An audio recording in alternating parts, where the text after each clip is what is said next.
All right, I'm ready for any questions. Except for yours, Chip. Oh, thank you. I'm just kidding. All right, Anything else? it's a good day. Actually, I got a question. Okay. Chris made a while ago, was saying you guys are way down to 310 pounds right now, so. Right. 25, and I know he played a good bit last week. Is he ready, you think, to maybe make him bigger? I think so. He got to play. He played well. His weight is down. He's been working hard. He's not been complaining. He's just been working, and he earned a chance to play last week. And I know that while he was in there, he did a nice job. I'm not going to predict how much he plays this game, but I would guess he'll get in there. What's been the end effect, if any, on JJ only getting one play against Troy? I know that you guys had all said you wanted to get a good look at him. Yeah, it's a shame he didn't get to play more. I'm glad that if something like that is going to happen, that it happened to where it didn't linger into the next game. So he'll be able to practice knowing that, or we'll be able to practice him knowing we can use him right away. But yeah, it was a shame he didn't get more work. It'd have been nice to see how far he's come. How much work is Quincy Martin going to have to get this week? A little bit, not a lot, but he has been working. He's been working. We do anticipate him dressing out and being ready. On, Pruitt said yesterday, Shallow Fentang isn't playing. Right. This week I haven't seen him. Right. Seen him today. Are Yeah. you gonna get him ready to play when he's ready? I think Shaddle, it'll be doubtful that he'll play again this season. He'll probably.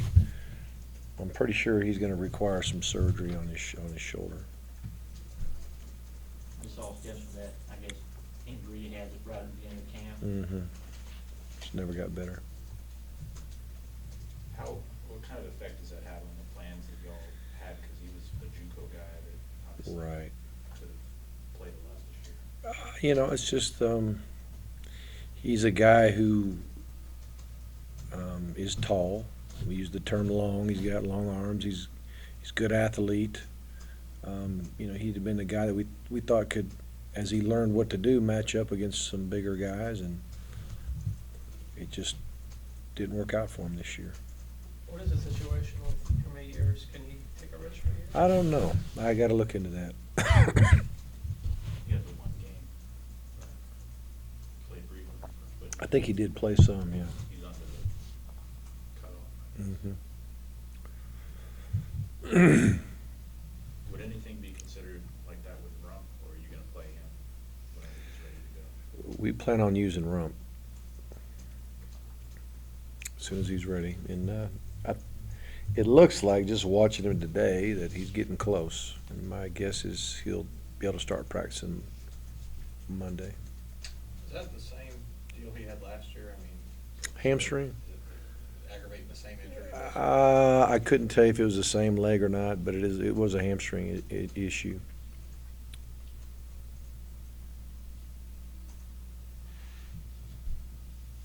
I think he's scratching his head. Sometimes this happens to a lot of JUCO guys, I guess. I mean, is that at all an effect? I've never really, looked at it and said, hey, it's a JUCO issue or anything like that. I mean, things just happen sometimes, whether they're, a JUCO guy or not. Did you feel good about your practice, your preparation? Yesterday I liked better than today. Wasn't as excited about what happened today. I thought yesterday was very good. Energy level, scout teamwork, focus, execution. We didn't execute as well today. I didn't think, but we got tomorrow to get better as well. But it wasn't a wash by any means. But it wasn't quite as sharp as yesterday, in my opinion. On the D line, the biggest star on your D line is the coach. Rock. Rock is a rock star. Is that okay? expect that to continue, because it's been a pretty solid unit for about 1.5 seasons? Yeah, they've done a very solid job. I like how Rock has gotten them going, and I like how we're, you know, substituting guys and giving guys opportunities and keeping them fresh. And I think they've been very solid. You know, it's kind of hard to be spectacular in there anyway. Your goal is to get people to double team you, you know, and free up your backers. So, you know, the more your backers make tackles instead of safeties, it's a good sign for your D-line. Speaking of those linebackers, I mean, those guys seem to be producing a lot where you're at now, Marlowe and Ramik, and they seem to be playing well. Can you talk about kind of what you're getting out of them right now? Yeah, I think they're doing a very good job. This last game, they didn't play an awful lot, but I thought they started out playing well. And then we got the younger guys in there, and then we actually got our 3 units in there. We had we had Costa in there, and we had Ryan Rankin playing in there as well. So I think at this point they're doing a very, very good job inside there. Was Dantzler in green, is he okay? Do you remember? It seemed like, I don't remember. I remember I don't know. I can't tell you for sure. I don't remember the injury. It happened in the game. I know that, and I saw him. I thought he was limping around. I don't know if it was knee or ankle or something, but we don't think it'll keep him from being able to play. You guys had Leslie Christian's dad talk to the team today. Yes. What was the topic? Well, he just wanted to talk about a little bit about the legacy of his son and the fact that he made a massive amount of good decisions in his life, and that he did a lot of great things on and off the field. Really a guy that most people would look up to if you took his life in totality. But there was a moment where he made a bad choice, and that bad choice cost him everything. And so I don't think his father, Mike is his name, I don't think he wanted that to happen to anybody else.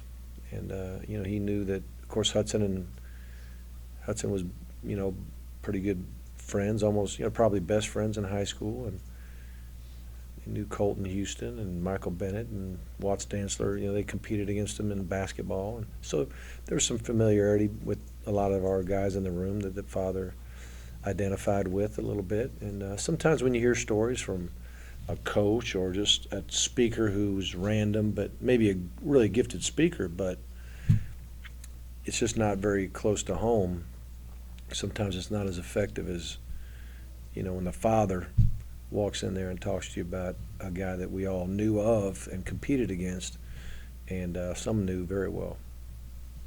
But he did a nice job. I appreciate him doing that. I'm sorry about that. Yeah.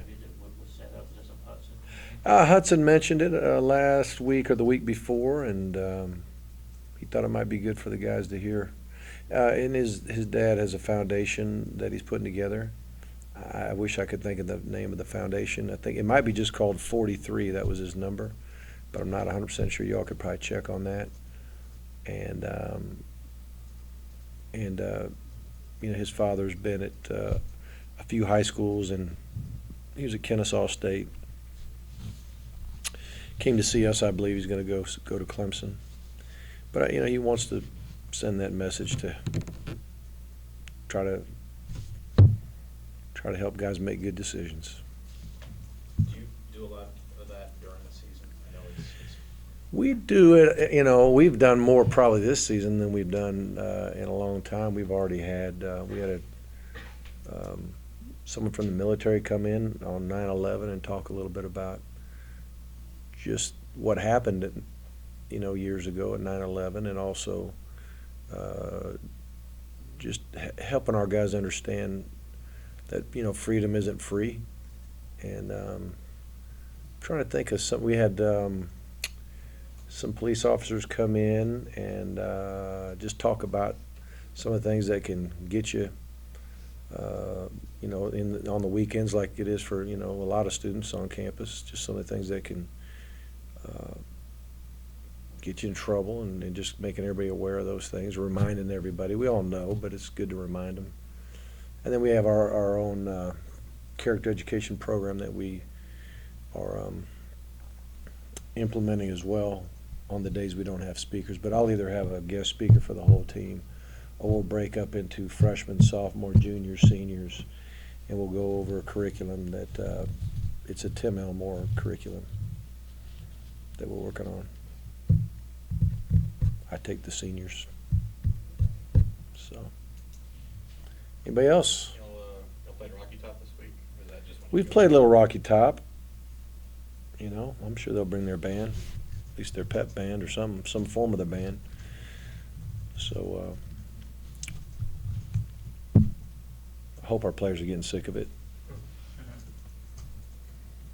Tennessee's ruled out a couple of their wide receivers. Did you hear about that? I'm not. Matchups. I'm not. My mom was telling me something about running backs, or she didn't say anything about receivers. She keeps a pretty close eye on it, but I'll have to call her tonight and tell her she's slacking a little bit. But what have you heard?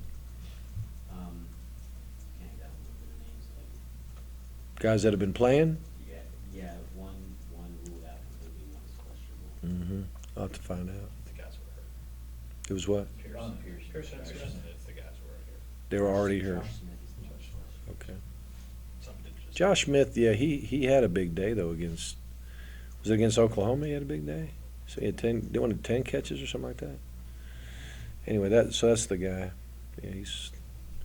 Yeah, we all got issues in that regard. That's football. Mitchell didn't do anything. Not with the team, but he ran around and he's moving better. I can tell you that. I'm getting more and more encouraged, and like I said, it might have even been Sunday. I don't know when I said it, but I think we're hopeful for Rump and Justin and Malcolm next week.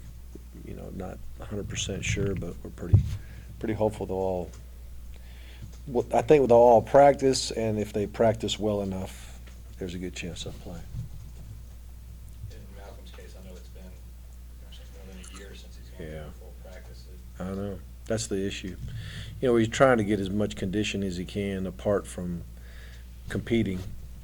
That's the big thing, is just even if he comes back, how much can he really do? Or how long can he sustain excellence in his conditioning? So that's going to be a big key. And, will he be ready to just play an entire ball game without having to manage it a little bit? I don't know if he'll be able to do that right away, but hopefully he can. Bobo said just throw him out there so we'll see if he can get a decoy or. Yeah, launch a. I bet you he could run a bomb. He could run a takeoff right now. And if you knew he could just run by everybody and catch it on the dead run, nobody'd touch him, I would put him in. But I'm not sure we can do that. All right. Oh goodness. Tennessee's